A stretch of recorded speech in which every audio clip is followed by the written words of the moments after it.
Rolling Stone. Good.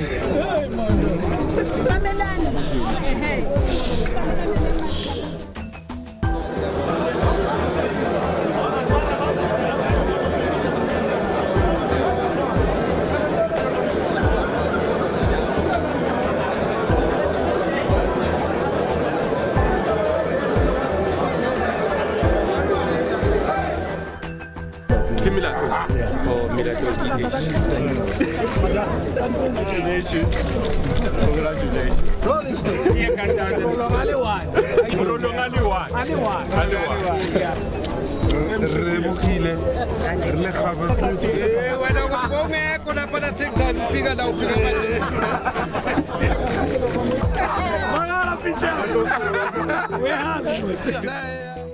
Appreciate the presence today of the leadership, the national office bearers of the South African National Military Veterans Association, which has been recently reconstituted in accordance to the act that was passed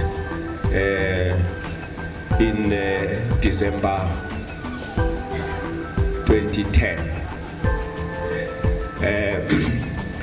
We have from the national office bearers the president of the South African National Military Veterans Association. I'm happy he's here, Comrade Kebi Mapatswe.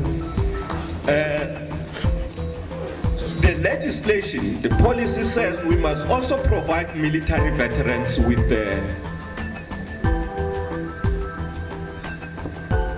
skills, reskilling of military veterans. Because as we know, you are yesterday's soldiers. Your proficiency is that of professional killers. And we do not want you to continue using that proficiency to eke a living for yourself. So you've got to be reskilled so that you can have skills that are very productive and constructive, from which you'll be able to eke a living for yourself. We can have military veterans being reskilled in the provinces where they are, unless of course a person is willing to come all the way to Pretoria here to come and do any one course that they are interested in.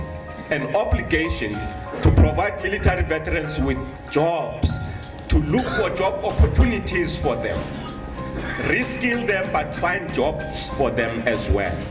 We must also assist those who believe they can try their talents in business as entrepreneurs. We must, just as the city of Tshwane has reported to us here, we must provide military veterans with that support.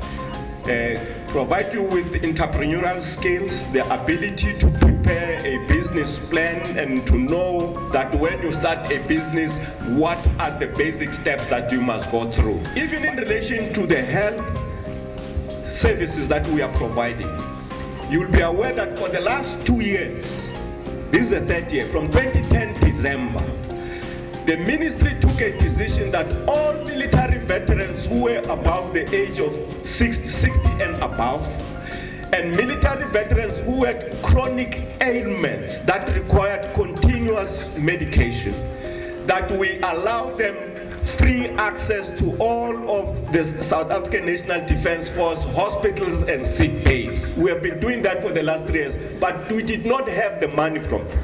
The policy also says we must not only, of course, bury military veterans in a dignified way. We must not only honor them when they die, but we must honor them also beyond their present day life.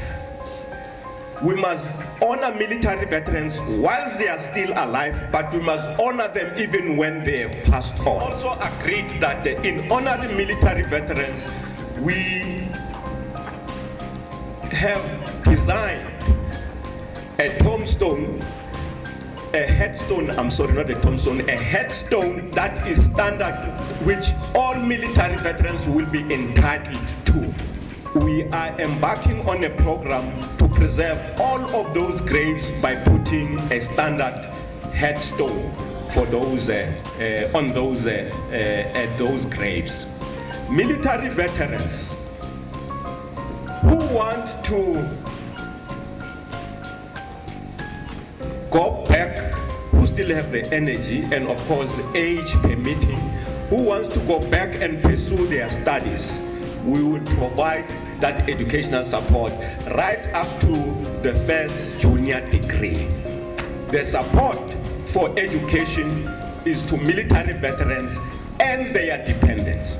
Last year, we took 100 dependents of military veterans on board and provided them with military veterans, and we are going to double that number in January next year to provide support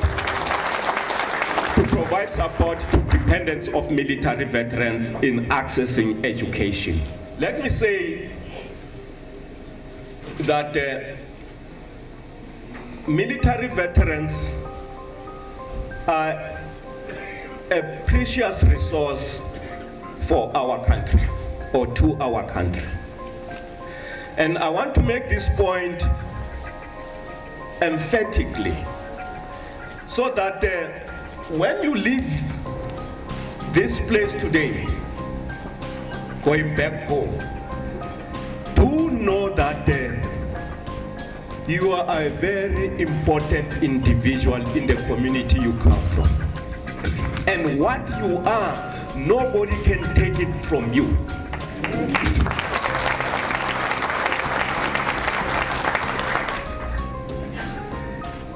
There are no South Africans who can be better nation builders than South Africans who yesterday had guns trained on each other or at each other, guns pointed at each other, ready to shoot and kill each other, who today are joining in a common camaraderie as military veterans with the assistance of our Military Veterans Association. In the fullness of time, military veterans in South Africa will be people who have been assisted to reclaim their rightful place in our community and in South Africa's public and society. That is what we believe will achieve. I thank you very much. Thank you.